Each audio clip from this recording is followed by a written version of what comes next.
Tonight, Broken Hill secures greater access to Adelaide and Mildura via a new bus service, and Whyalla Council to shed a six-figure sum from its draft budget. With the latest from around the region, your nightly news with John Hunt begins now. Good evening, it's great to have your company this Monday evening. New bus services connecting Broken Hill to Mildura and Adelaide will start next week. But the city's mayor says if they don't get used during the trial period, it'll be the end of the line.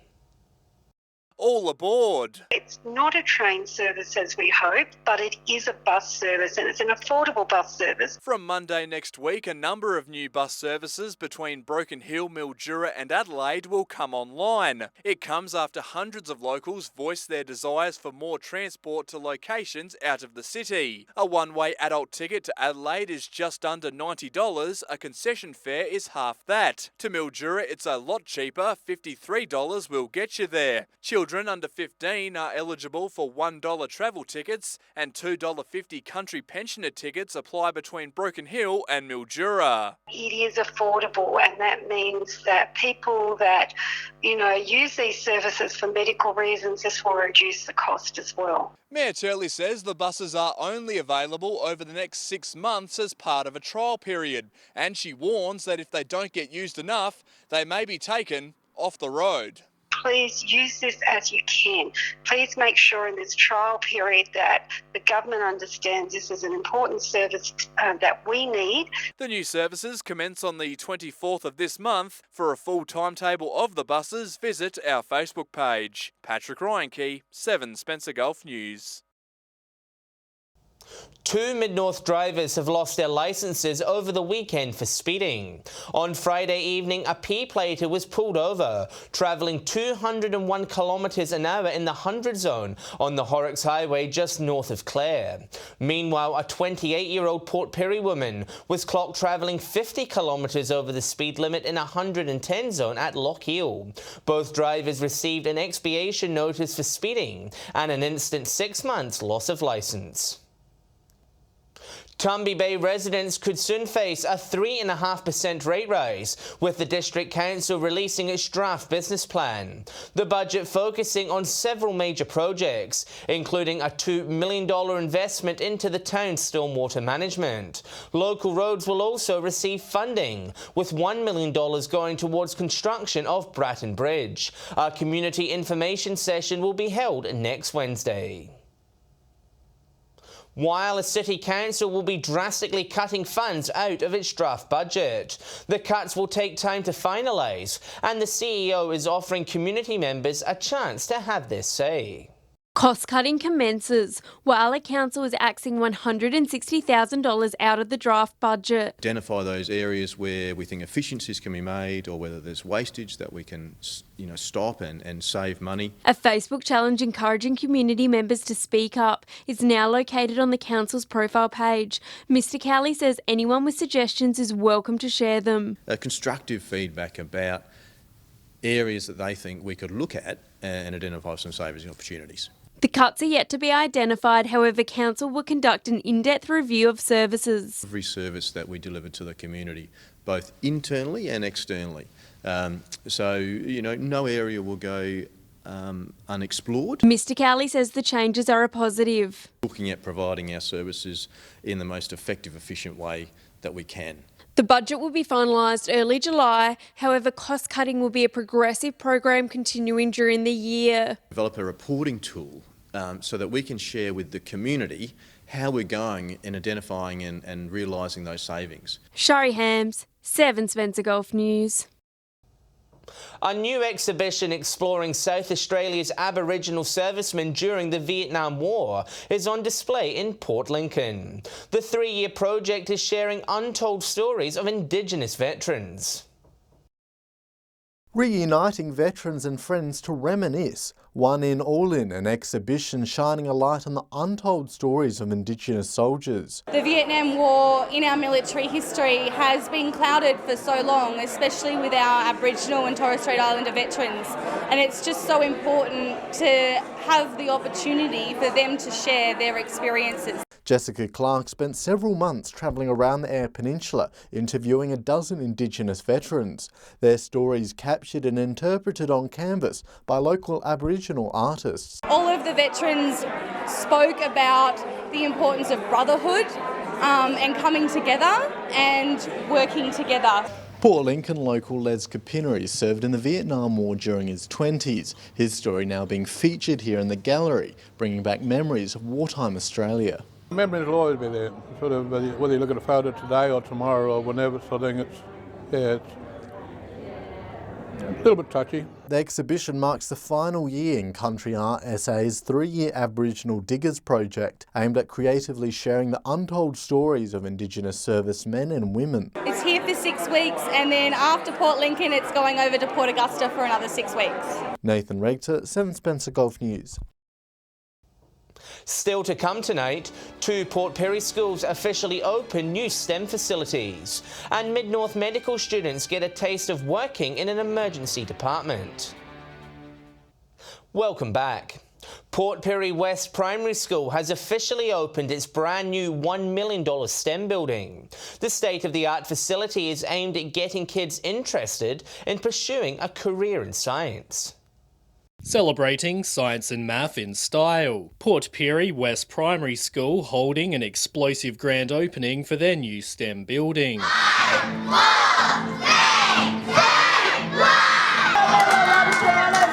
The $1 million facility taking students to new heights. Our students now have a veranda to perform on, they have a new kitchen, they have a lab, they have a creative learning studio and a new library. Education Minister John Gardner cut the ribbon and had a tour of the school. It's easier to teach things like science and technology and engineering and mathematics in modern design-built facilities than it is in some of the older rooms. When the students went in for the first time, they were so excited. People were jumping around and saying, look at this and look at that, and it was a really exciting reaction. The Education Minister is encouraging budding students with an eye for STEM to consider a career in the industry. With a bit of hard work, with the support you'll get from the school, you'll be able to achieve whatever you want in life. It's one of 2 schools in the city to secure new buildings, with John Pirie Secondary School also opening one last Friday. Dominic Beaton, 7 Spencer Golf News. Looks good. A new pilot program getting South Australian primary school students more active will be launching next year, while teachers say it's important to educate children from an early age on healthy lifestyles.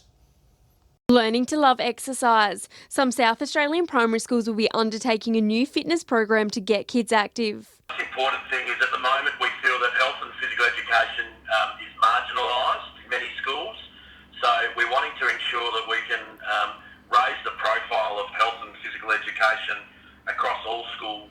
Physical education teachers supporting the initiative. Teachers respect, self-direction, cooperation, and all the stuff that they're going to take outside of school later in life. It's not just going to be staying here.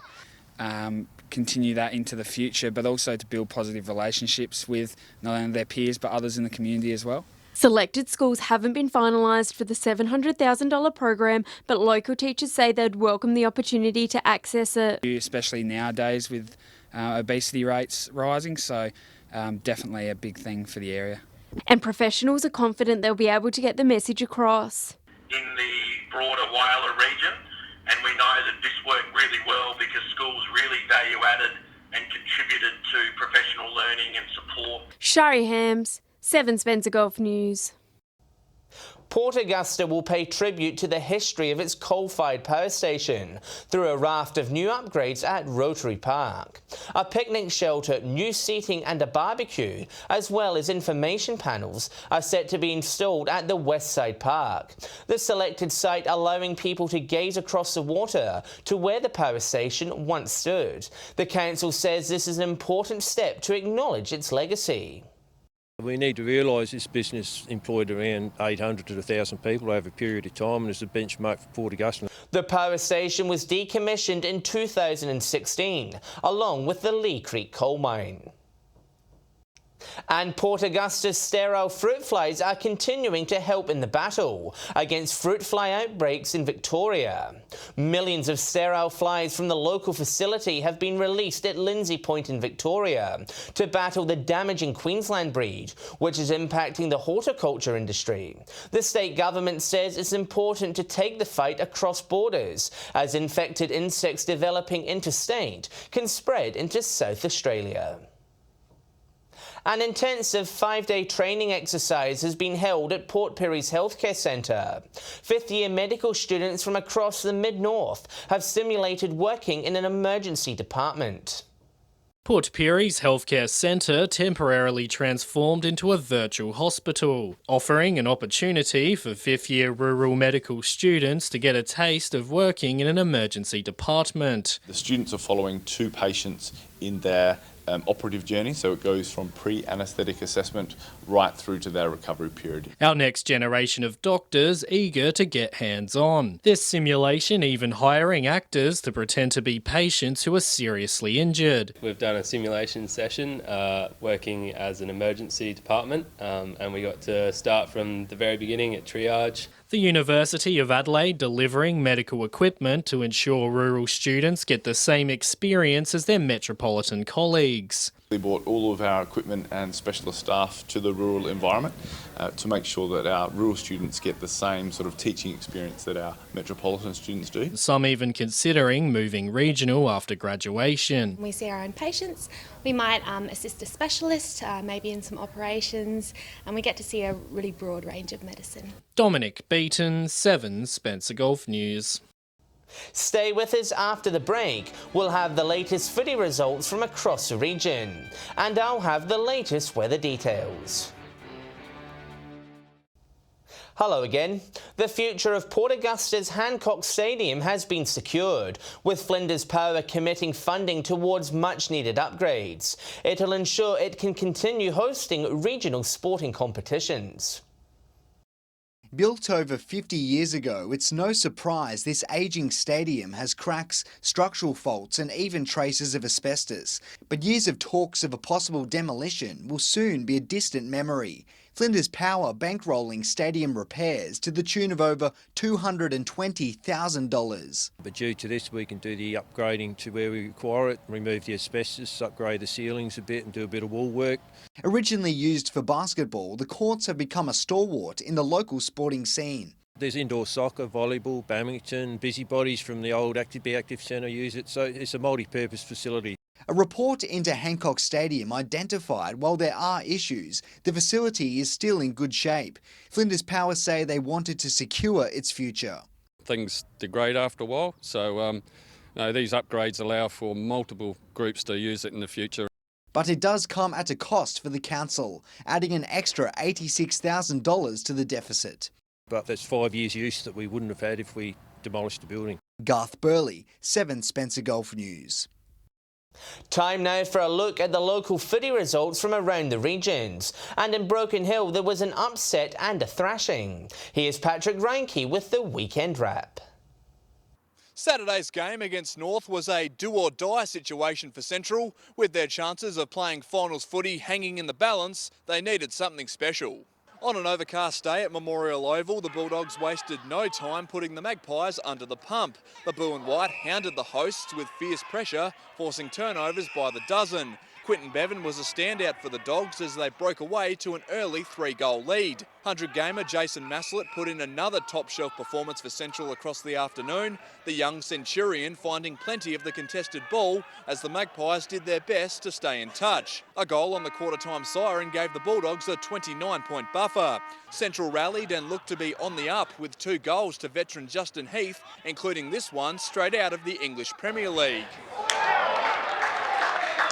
But North responded with force, led by a staggering 11-goal haul from Jaden Kelly. Central had no answer to the menacing forward as he ran rampant in the back end of the game. At the final siren, North had it comfortably by 97 points. In the other game, West recorded their first win against South in almost a decade. The Robins now a true premiership contender. In the Spencer Gulf League, Prop Risdon breezed past Central Augusta. South thumped Solomon Town, and after leading all game, Port just narrowly missed out on their first win of the season, falling short against West. In Port Lincoln, Mallee Park jumped to second with a win over Lincoln South. Boston edged out Wayback and Tasman downed Marble Range. In the northern areas, it was wins to Southern Flinders, BMW and Broughton Mandurah. In the Great Flinders, it was Cummins Kapini, Ramblers and United Yelana all getting the chocolates. Finishing off in the York Peninsula League, Kadina got a win, Central York and Moonta also were victorious, and Southern Eagles got the better of Wallaroo. I'll be back tomorrow night to wrap up the other sport from around the region. Thanks, Patrick. Weather time now, and it was a cool winter's day in our region to start the week. Temperatures ranged in the mid-teens, with Port Augusta, Broken Hill, Whyalla and Port Lincoln reaching 17. Port Pirie was showery and 16, and it was 15 degrees in Adelaide. On the satellite, patchy cloud in the Southern Ocean is causing a few showers. Skies clear in the north of South Australia thanks to a high. On the waters, southerly winds reaching 25 knots, seas at 2 metres. Sunrise is at 7:23 tomorrow morning, with sunset at 5:17. Cloudy with some patchy showers tomorrow. Port Augusta, Whyalla and Port Lincoln set for a top of 15 degrees. Coffin Bay 13 and showers. Quorn 13. Broken Hill 14. Showers and 15 in Port Pirie. Clare reaching just 11 degrees. And Adelaide some patchy showers and 14. Looking ahead to the next 4 days, showers in Port Lincoln beginning Wednesday with temps in the mid-teens. Cleve will reach 13 Wednesday, showers in 13 Thursday, clearing up Friday. And Woodner will be partly cloudy through to Friday, with a few showers on Thursday. Whyalla will be partly cloudy through until the weekend. Similar conditions in Port Augusta, reaching 15 by Friday. And Kadina will be cool over the next 2 days. 13 Wednesday, showers Thursday and Friday. Partly cloudy in Port Pirie Wednesday, but those showers will return Thursday. Clare will be chilly, with temperatures barely cracking double digits, 10 Wednesday and Thursday, heating up to a balmy 11 on Friday. And Broken Hill will be dry but cool, with temperatures hovering at 12 degrees through until Friday. And that's the local news this Monday evening. Thanks for joining us. I'll have some updates later in the evening, but until then, enjoy your evening's viewing here on 7. On behalf of the team, it's good night.